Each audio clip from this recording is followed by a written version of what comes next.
తండ్రివైన అబ్రహామా, అలాగనవద్దు. మృతులలో నుండి ఒకడు వారి యొద్దకు వెళ్ళిన ఎడల వారు మారుమనసు పొందుదురని చెప్పాను.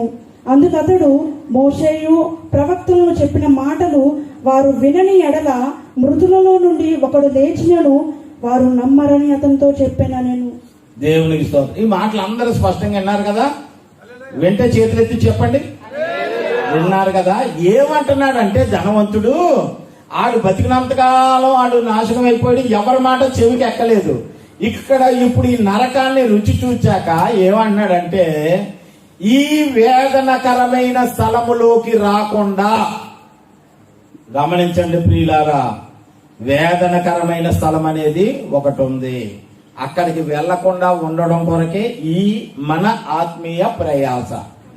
నమ్మితే దేవుని మహిమను చూస్తాం అంటున్నాడు. ఈ వేదనకరమైన స్థలంలోకి రాకుండా ఉండడానికి ఇలా చూడండి, నాకు 5 సహోదరులు ఉన్నారు, వారి కొరకు ఇక్కడ ఉన్న ఒకసారి నన్ను పంపు అంటే ఆయన చెప్తున్నాడు, లేదు లేదు అక్కడ మోషేయు ప్రవక్తలు ఉన్నారు అంటే ఇక్కడ మనం అర్థం చేసుకోవాలంటే, లేదు లేదు జాన్ చార్లెస్ గారు, అలాగే ఏలి అయ్య గారు, అలాగే మణికుమార్ పాస్టర్ గారు ఉన్నారు, వాళ్ళు చెప్తారు అని చెప్తున్నాడు. చెప్తుంటే అతడు ఏమన్నాడు, ధనవంతుడు తెలివితేటలు చూడండి, లేదు లేదు మృతులలో నుండి ఒకడు వెళ్ళి చెబితే వాళ్ళు నమ్ముతారు. మృతులలో నుండి ఒకడు వెళ్ళి చెబితే వాళ్ళు నమ్ముతారు. ఇప్పుడు మా అమ్మే నన్ను కన్నా పెంచిన తల్లే, ఎన్నో సంవత్సరాలు సాకిందే, ఉన్నట్టుండి మా అమ్మ అక్కడ సంగతులు చెప్తానికి ఒక రోజు అర్ధరాత్రిగా డింగమని ప్రత్యక్షమైంది అనుకో, నాకు డాంగమన ముండా చచ్చిపోతానా? మృతులలో నుంచి వచ్చావా అమ్మ, మృతులలో నుంచి వచ్చావా అమ్మ, చెప్పు తల్లి అంటానా? ఊరే అలా కాదని వెళ్ళిపోతున్నా కాబట్టి మీ నాన్న పంపుతానంటే మా నాన్న వచ్చాడు అనుకో, daddy come on I love you అని అర్థం చేసుకుంటానా? డాంగ్ మన అప్పుడే గుండె వెళ్ళిపోద్దా? నిజం చెప్పండి. 2 స్టంట్లు అసలు దేవుని కృపను బట్టి బ్రతికి ఉన్నానంటే దేవుని కృప. హల్లెలూయా. ఆయన ఆలోచన చూడండి, మృతులలోంచి ఒకడు వెళ్తే ఆడి చెప్తే నమ్ముతారు కదా, మృతుల్లోంచి వస్తే చెప్తే నమ్ముతారా? సజీవుడైన దేవుని గురించి, సజీవముగా ఉన్న దైవ సేవకులు చెప్తే నమ్మాలా? సజీవుడైన దేవుని గూర్చి సజీవముగా ఉన్నప్పుడే సజీవులైన దేవుని సేవకులు చెప్పినప్పుడు నువ్వు నమ్మాలి. ఇదే మాట అమలాపురంలో ఒక తహసీల్దార్ గారి ఇంట్లో వాక్యం చెప్పి ఇదే మాటలు మాట్లాడితే తహసీల్దార్ నానమ్మ ఏమంటుందో తెలుసా? అలా కాదు పాస్టర్ గారు, మృతుల్లో నుంచి వచ్చి చెప్తేనే నమ్ముతామండి అంటుంది.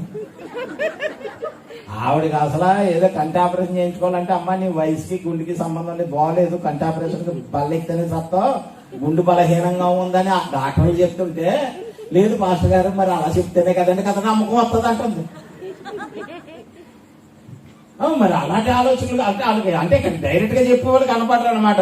అయితే అలాగమ్మా నీ సంగతి అలాగుందా, అయితే నీకు సంగతి చెప్తా. నేను రాజమండ్రిలో ఒక సంఘటన జరిగింది, నిజంగా జరిగిందండి, మీకు తెలిసి ఉంటది. రాజమండ్రిలో సంఘటన జరిగింది.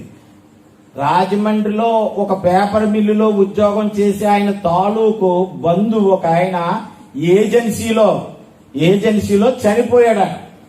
చనిపోతే ఆ వర్తమానం ఈ బంధువుకు వచ్చింది, ఒరే మనవాడు చనిపోయాడు రా కార్యక్రమాలు చేద్దామని. సరే నువ్వు రాజమండ్రి నుంచి వస్తున్నావు కాబట్టి సమాధి పెట్టి అట్టుకొచ్చి రమ్మన్నారు. మరి టౌన్ లోనే కదా దొరుకుతుంది. సమాధి పెడితే అంటే సమాధి పెట్టి కొన్నాడు. ఏ బస్సు అయితే ఎక్కించుకుంటాడండి సమాధి పెట్టి అట్టుకొచ్చినోడిని? బస్సు సమాధి పెడితో ఎక్కించుకుంటాడా? అవి నిజంగా 4 చెక్కలైనా ఇంకేమో ఉన్నదా అందులోని? మాట్లాడరే కానీ ఇదేకమ్మా ఇది ఎక్కిస్తున్నావు అంటాడా? లేదు లేదు అనక అది ఎక్క అంటాడా లేదా?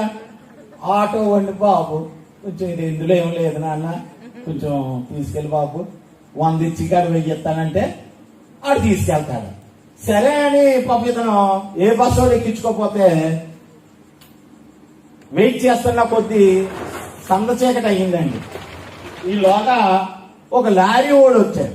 లారీ ఆపాడట. లారీ ఆపితే లారీ వాడు అన్నాడట, తొట్టు ఉంటది కదా లారీ తొట్టులో ఎక్కించుకో, నువ్వు ఎదురు కూర్చో అన్నాడు. తొట్టులో ఎక్కించుకోమన్నాడు.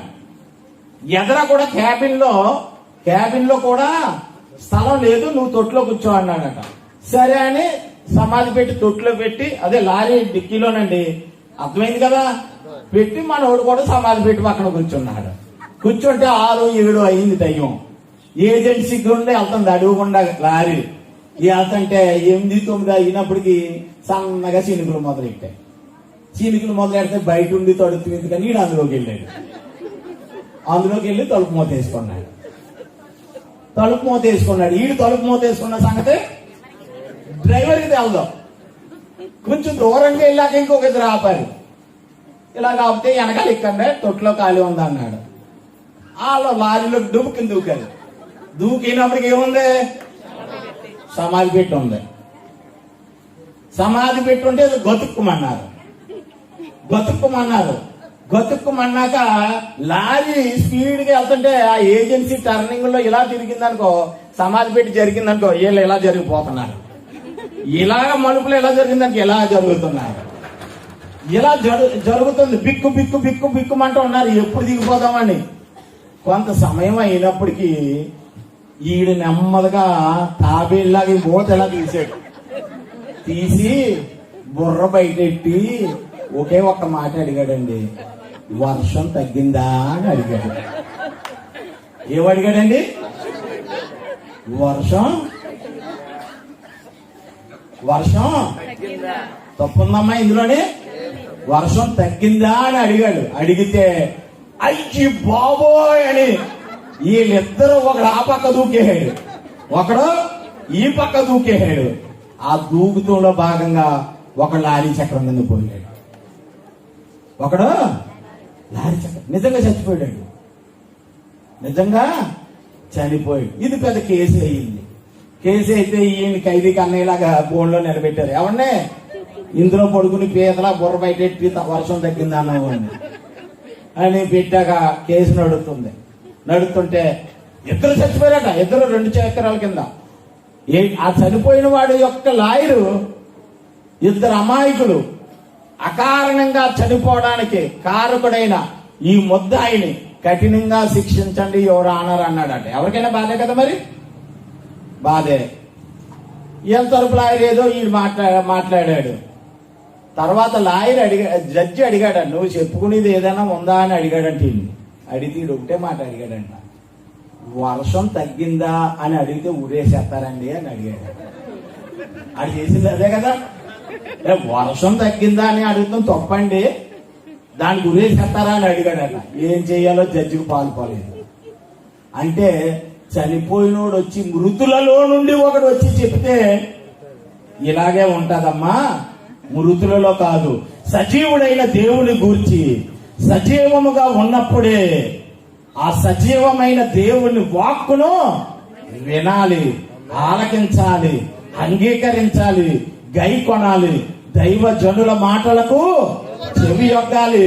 ఆ దైవజనుడు జీవితాంతం ఒకే మాట చెప్తాడు, మారు మనసు పొందండి, పశ్చాత్తాపం పొందండి, మారు మనసు పొందండి, పశ్చాత్తాపం పొందండి, మీ ఆత్మను మీరు రక్షించుకోండి. మీ ఆత్మను మీరు రక్షించుకోవడం వల్ల మాకొచ్చిన ఉపయోగం ఏమీ లేదు.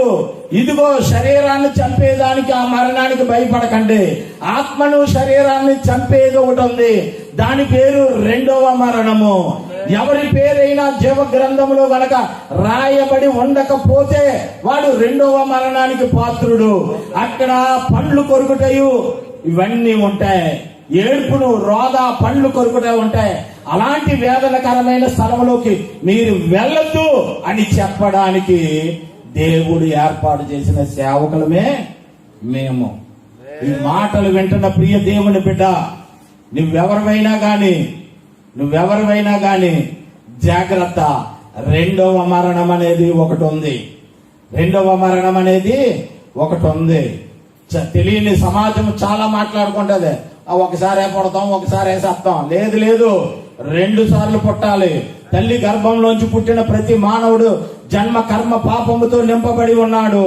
తప్పనిసరిగా వాడు నీటి బాప్తిసం ద్వారా మరలా దేవునిలో పుట్టాలి. హల్లెలూయా. అదే సమయంలో మరణము ఒకటి కాదు, శరీరాన్ని దహించే మరణం ఒకటైతే ఆత్మను చంపేది కూడా ఒకటి ఉంది. అది జరగకుండా రెండో మరణం తప్పించుకోవడం కొరకే ప్రభు అయిన యేసుక్రీస్తు 33.5 సంవత్సరాల యవ్వన కాలపు పరిశుద్ధ రక్తాన్ని ఆయన తండ్రి కుడి పార్శ్వమున కూర్చుండుట విడిచిపెట్టకూడని భాగ్యమని ఎంచక తనకు తాను తగ్గించుకుని రిక్తుడుగా నీ కొరకు నా కొరకు ఈ భూమి మీదకు వచ్చాడు. వచ్చి 33.5 సంవత్సరాల యవ్వన కాలపు పరిశుద్ధ రక్తాన్ని చివరి రక్తపు బొట్టు వరకు నీ కొరకు నా కొరకు చిందించాడు. ఆయన రక్తమే మనకు శరణ్యము, ఆయన నామమే మనకు శరణ్యము. రెండవ మరణాన్ని తప్పించేది జీవము గల దేవుడైన ప్రభువైన యేసుక్రీస్తు మాత్రమే అని చెప్పడానికి జీవము గల దేవుని సేవకుడుగా, మరణము తప్పించబడిన వాడిగా, జీవము గల దేవుని ప్రేమను చూపించడానికి ఆయన కృపను గమనించమంటున్నాం, ఆయన ప్రేమను గమనించమంటున్నాం. 2024 సంవత్సరాల క్రితము ఆయన ఏర్పాటు చేసుకున్న శిష్యులు కేవలము 12 మంది మాత్రమే. కానీ ఈ 2024 సంవత్సరాల్లో కొన్ని లక్షల కోట్ల శిష్యులు ఆయన కొరకు ఉన్నారు. గల కారణము సత్యము నిలిచి ఉంటదంతే. హల్లెలూయా. అలాంటి సత్యవంతుడైన దేవుని గురించి తెలుసుకోమంటున్నావు. నువ్వు మతం మారడం వల్ల మాకు వచ్చిన ఉపయోగం ఏమీ లేదు. నీవు మనసు మార్చుకో, నీ మనసు మార్చుకో. అది నీ చేతుల్లో లేదు. ప్రతి ఒక్కరికి బాగానే బతకాలని ఉంటది, బాగానే జీవించాలని ఉంటది, మంచిగానే ఉండాలని ఉంటది. ఎదవలాగా తయారవ్వాలని ఎవడన్నా అనుకుంటాడండి? అనుకోడు. అందరికి బాగానే ఉండాలనుకుంటారు. ప్రతి తల్లిదండ్రులకి మా బిడ్డలు మంచిగా ఉండాలని ఉంటది. ఉంటున్నారండి? మంచిగా ఉండడం మన వంతు కాదు. దేవుడు చెప్తున్నాడు, నరులు వారి యొక్క హల్లెలూయా హల్లెలూయా హల్లెలూయా మార్గములో నడుచుట వారి వశములో లేదట. మన వశములో లేదు. నడవాలనుకుంటాం, నడలేము. ఎలా లాగుతుంది? నేను త్రాగే రోజుల్లో దేవుడు నన్ను పట్టుకోకముందు తాగాక అనవసరంగా 1000-2000 ఖర్చు అయింది, ఇంకెందుకు మానేస్తే బెటర్ అనుకునేవాడిని. కానీ ఆ బుద్ధి బుధవారం దాకానే ఉండేది. తర్వాత మరలా లక్ష్మీవారం నాడు ఎన్టీ రామారావు ఇలా ఉంటది కదా, తెలుగుదేశం పిలుస్తుందిరా అన్నట్టు బ్రాండ్ తీసా పిలిచేది. నన్ను వెళ్ళిపోయేవాడిని. ఉండాలనుకుంటాం, ఉండలేవు. కానీ దేవుని మాటే, దేవుని రక్తమే, దేవుని భయమే నిన్ను నన్ను కాపాడగలిగేది. అలాంటి సజీవుడైన దేవుడు మన ప్రభువైన యేసుక్రీస్తు, ఆయన తండ్రిగా, కుమారునిగా, పరిశుద్ధాత్మ దేవునిగా, త్రిత్వములో ఏకత్వములో త్రిత్వమై యుగ యుగములు జీవించుచు పరిపాలించువాడిగా తన ప్రజలైన వారికి తన ప్రేమను పంచుతూనే ఉన్నాడు. ఆ క్రమములోనే చెప్పాడు, మరొక అవకాశం ఇద్దాం ఆ అంజూరపు చెట్టుకి అని. ఆ అంజూరపు చెట్టు నువ్వే, ఆ అంజూరపు చెట్టు నేనే. నాకు ఒక అవకాశం ఇవ్వబడింది, నీకొక అవకాశం ఇవ్వబడింది. ప్రియ దేవుని బిడ్డ, నేడే రక్షణ దినము.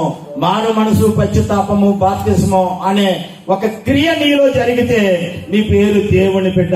నువ్వు ఇక రెండవ మరణానికి భయపడవలసిన పని లేదు. అట్టి కృప తండ్రి, కుమార, పరిశుద్ధాత్మ త్రియేక దేవుడు మనందరికీ దయచేయును గాక.